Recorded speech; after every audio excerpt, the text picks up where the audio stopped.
Hello students, टैक्साज in biology में आप सभी का स्वागत है। और आज हम लोग शुरू करने जा रहे हैं क्लास 10th के बायोलॉजी का chapter number 7, control and coordination.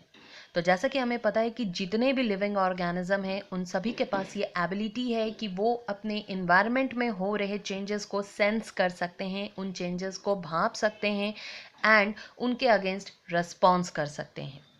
So consciousness यानी कि अपने सराउंडिंग हो रहे फिजिकल, केमिकल या बायोलॉजिकल चेंजेस को सेंस करना, ये हर लिविंग ऑर्गेनिज्म की काबिलियत होती है, एबिलिटी होती है। So consciousness is one of the most important defining feature of all living organism. तो चाहे इन्वायरमेंट में हो रहे चेंजेस को जानना हो, उसके अगेंस्ट रिस्पॉन्स करना हो, या फिर शरीर के अंदर हो रहे कई सारे मेटाबॉलिक एक्टिविटीज़ हो, ये सभी कंट्रोल और कोऑर्डिनेटेड मैनर में होते हैं।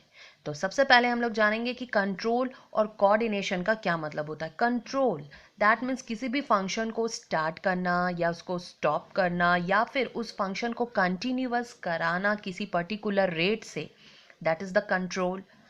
कोऑर्डिनेशन, कोऑर्डिनेशन कहने का क्या मतलब है, तो चूंकि कोई फंक्शन में सिर्फ एक ही ऑर्गन इन्वॉल्व हो ये ज़रूरी नहीं है। उस फंक्शन को सही तरीके से करने के लिए कई सारे ऑर्गन और ऑर्गन सिस्टम इन्वॉल्व होते हैं। So the working together of the various organ of an organism in a systematic manner so as to produce a proper response to the stimulus, proper response against the environmental changes, that is called coordination.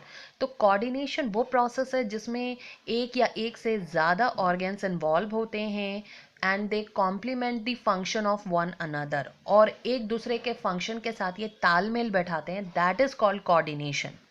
For example, when we do physical exercise, जब हम लोग physical exercise करते हैं, what will happen, the muscular activity increased, muscular activity हमारा बढ़ जाता है।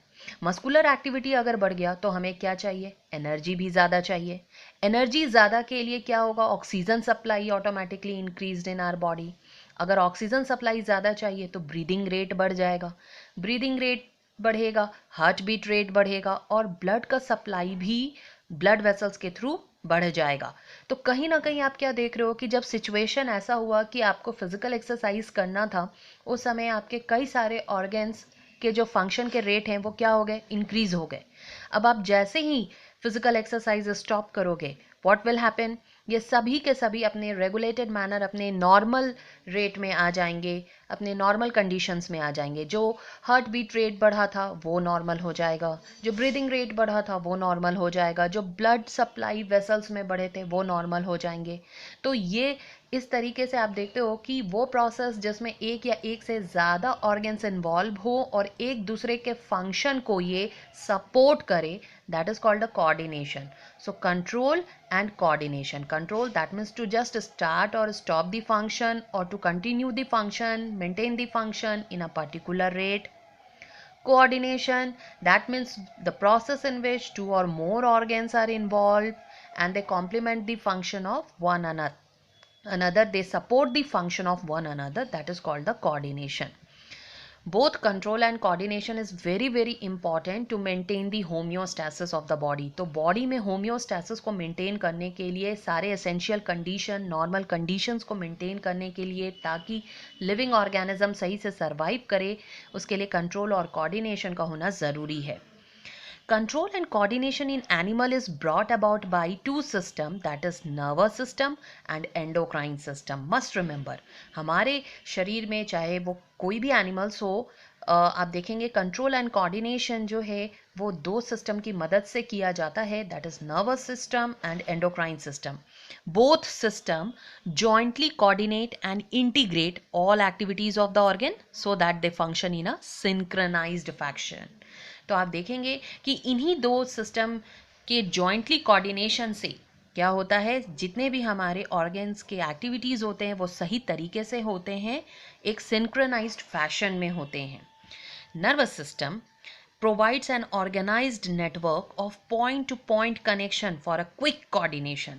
तो क्विक कोऑर्डिनेशन के लिए नर्वस सिस्टम की ज़रूरत होती है, जिसमें आप देखेंगे एक ऑर्गेनाइज्ड नेटवर्क होता है जो पॉइंट टू पॉइंट कनेक्ट करता है, हमारे डिफरेंट बॉडी को कनेक्ट करता है, डिफरेंट पार्ट्स को कनेक्ट करता है, ताकि वो क्विक कोऑर्डिनेट कर सके, एक दूसरे के फंक्शन को तुरंत सपोर्ट कर सके।